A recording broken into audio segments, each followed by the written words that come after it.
ప్రాచీన శాస్త్రీయ అత్యాధునిక వైద్య విధానాలను వినూత్నంగా ఒకే గొడుగు కింద అందుబాటులోకి తీసుకొచ్చింది మెడి9 integrated medical system. Govinda Prakash గారు, ఏపీ రాజకీయాల విషయానికి వస్తే అక్కడ కొడాలి నాని కావచ్చు, లేకపోతే వల్లభనేని వంశీ ఇలాంటి వాళ్ళ అరెస్టులు ఉండకపోవచ్చు. ఎందుకంటే వాళ్ళ మీద చాలా ఎలిగేషన్స్ చాలా వచ్చాయి.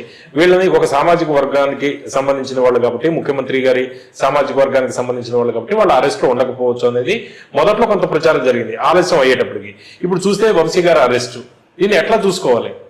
డెఫినెట్లీ సార్, అది ప్రచారం తప్పు. ఎవరైతే తెలుగుదేశం అభిమానులు ఉన్నారో, సపోర్ట్ చేసిన వాళ్ళు ఉన్నారో, మనం వస్తేనే ఇమ్మీడియట్ యాక్షన్ తీసుకోవాలనేది చాలా విస్తృత ప్రచారం జరిగింది. పార్టీలో చర్చ జరిగింది. ఏం చేస్తలేడు మళ్ళా తన సీటు ప్రభుత్వం, కానీ వస్తేనే వాళ్ళ ఆ కార్యక్రమాలు చేస్తే రాష్ట్రము కంప్లీట్ ఆర్థికంగా పరిస్థితి బాగలేదు. దీన్ని కుదురు చేయాలి. సిస్టమ్స్ ఏదైతుందో కొలాప్స్ అని వాటిని సెటరేట్ చేయాలి.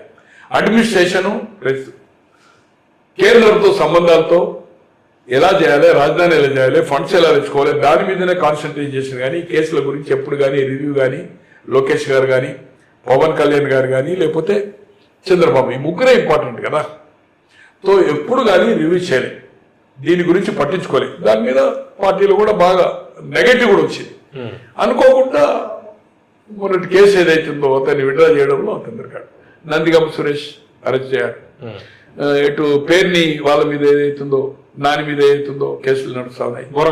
కొడాలి నాని, బోర్లగడ్డ నీళ్ళు ఆల్రెడీ అది చేశారు. సో ఇవన్నీ 1 by 1 ఏదైతుందో ఖచ్చితంగా జరుగుతుంది. ఇంకోటి, ఈరోజు జగన్మోహన్ రెడ్డి గారు నేను 40% వచ్చింది మళ్ళీ అధికారం వస్తా అంటున్నారు. సార్, నీ కుటుంబ సభ్యులైతే నువ్వు పంపించినవు, తల్లి చెల్లిని. ఈరోజు విజయసాయి రెడ్డి నీ తాత తండ్రి నీకు కంపెనీలు పెట్టించిన ఆయనే.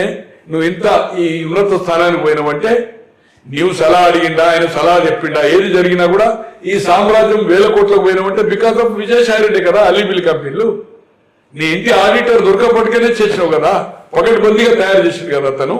అప్పుడున్న పవర్ని ఎట్లా యూజ్ చేసుకోవాలి, ఏ విధంగా ఈ దాల్మియా కానీ, ఇండియా సిమెంట్లు కానీ, పెన్నా కానీ, మెట్రిక్ ప్రసాద్ వీళ్ళందరినీ డబ్బులు ఎట్లా పెట్టేయాలనే దాంట్లో వీళ్ళందరినీ చేసింది ఆయనే కదా ప్లాన్ అప్పు. అటువంటి వాడు ఇలా రాజ్యసభ వదులుకొని రాజకీయాలు వదులుకున్నాడు.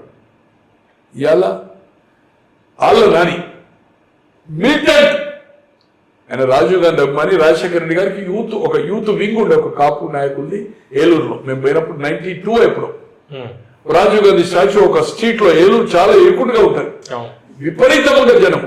చిన్న ఇక్కడ వరకు పెట్టిందో రాజీవ్ గాంధీ ఒక స్టాచ్యూను ఏదైతుందో ఒక స్ట్రీట్ లో చేశాడు. అప్పటి వరకు కాంగ్రెస్ పార్టీలే లేదు 92లో అతను.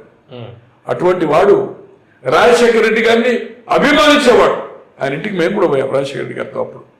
సో ఆ ప్రోగ్రామ్ లో వట్టి వసంత్ గారు వేరంత పెద్ద ప్రోగ్రామ్ అయింది భీమవరం నుంచి ట్రైన్ దిగిన తర్వాత. సో అటువంటి వాడు నువ్వు మంత్రి చేసి, ఉప ముఖ్యమంత్రి కూడా చేసింది అనుకుంటా. ఇలా party వదిలిపోయాడు. Swamineni ఉదయభాని militant of Ranga గారికి ఫ్రెండ్, రాజశేఖర రెడ్డి గారికి ఫస్ట్ నుంచి. సో రాజశేఖర రెడ్డి గారి కుటుంబం అంటారు. అటువంటి వాడు ఇలా పార్టీ విడిచిపెట్టిపోయాడు.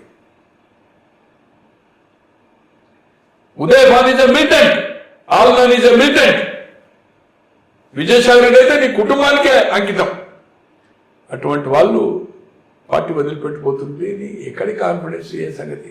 ఉన్నోళ్ళంతా క్రిమినల్స్ ఏదైతుందో. ఇవాళ రోజా గారు కూడా వెళ్ళిపోయే పరిస్థితి.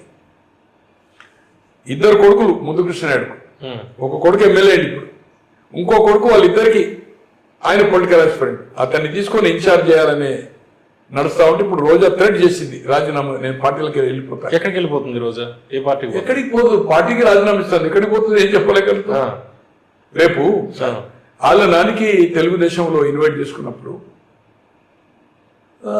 రోజాను కూడా తీసుకోవచ్చు. ఏమున్నది? తీసుకోవచ్చు, అంతే కదా. పార్టీలో ఎక్కడుంది సార్ సిద్ధాంతం? ఎక్కడుంది పార్టీలో? నేను పార్టీలో చేసింది కదా ఆల్రెడీ. ఆ పార్టీలో 2 సార్లు పోటీ చేసింది, 2 సార్లు ఓడిపోయింది కదా సార్. ఆ పార్టీలో ఉండే రాజశేఖర రెడ్డి గారిని తిట్టింది కదా సార్. ఇంకెవరున్నారు ఇట్లా లిస్ట్? రోజా ఒకటి. ఇంకా ఇప్పటి వరకు మాట్లాడుకున్నాం. సో అక్కడ ఇన్ఛార్జ్ ఆఫ్ వరకు అట్లే మీకు రాజశేఖర్ ఇండిపెండెంట్ గెలిచిండు కదా. వాళ్ళ తండ్రి సాంబయ్య గారు కాంగ్రెస్ నుంచి గెలిచిండు కదా. రాజశేఖర రెడ్డి గారికి అభిమాని కదా. జిల్లా గుంటూరు ఉమ్మడి జిల్లా అధ్యక్షుడు చేసిండు కదా. ఇలా రజనీ తీసుకుపోయి మళ్ళీ అక్కడ ఇన్ఛార్జ్ చేస్తే ఇప్పుడు రాజశేఖర్ కూడా బయటకు వస్తుంది కదా ఎమ్మెల్సీ. ఇది మిలిటెంట్ కదా సార్, అతను టికెట్ ఇవ్వకుండా వైఎస్ఆర్పీలో ఉన్నాడు కదా సార్. కాన్స్టిట్యూన్సీ కూడా మార్చిరు రజనీది. రజనీ మార్చి ఎన్నుకుంటారు పోయిన, ఇప్పుడు మళ్ళీ రజనీ ఇన్ఛార్జ్ చేసిండు.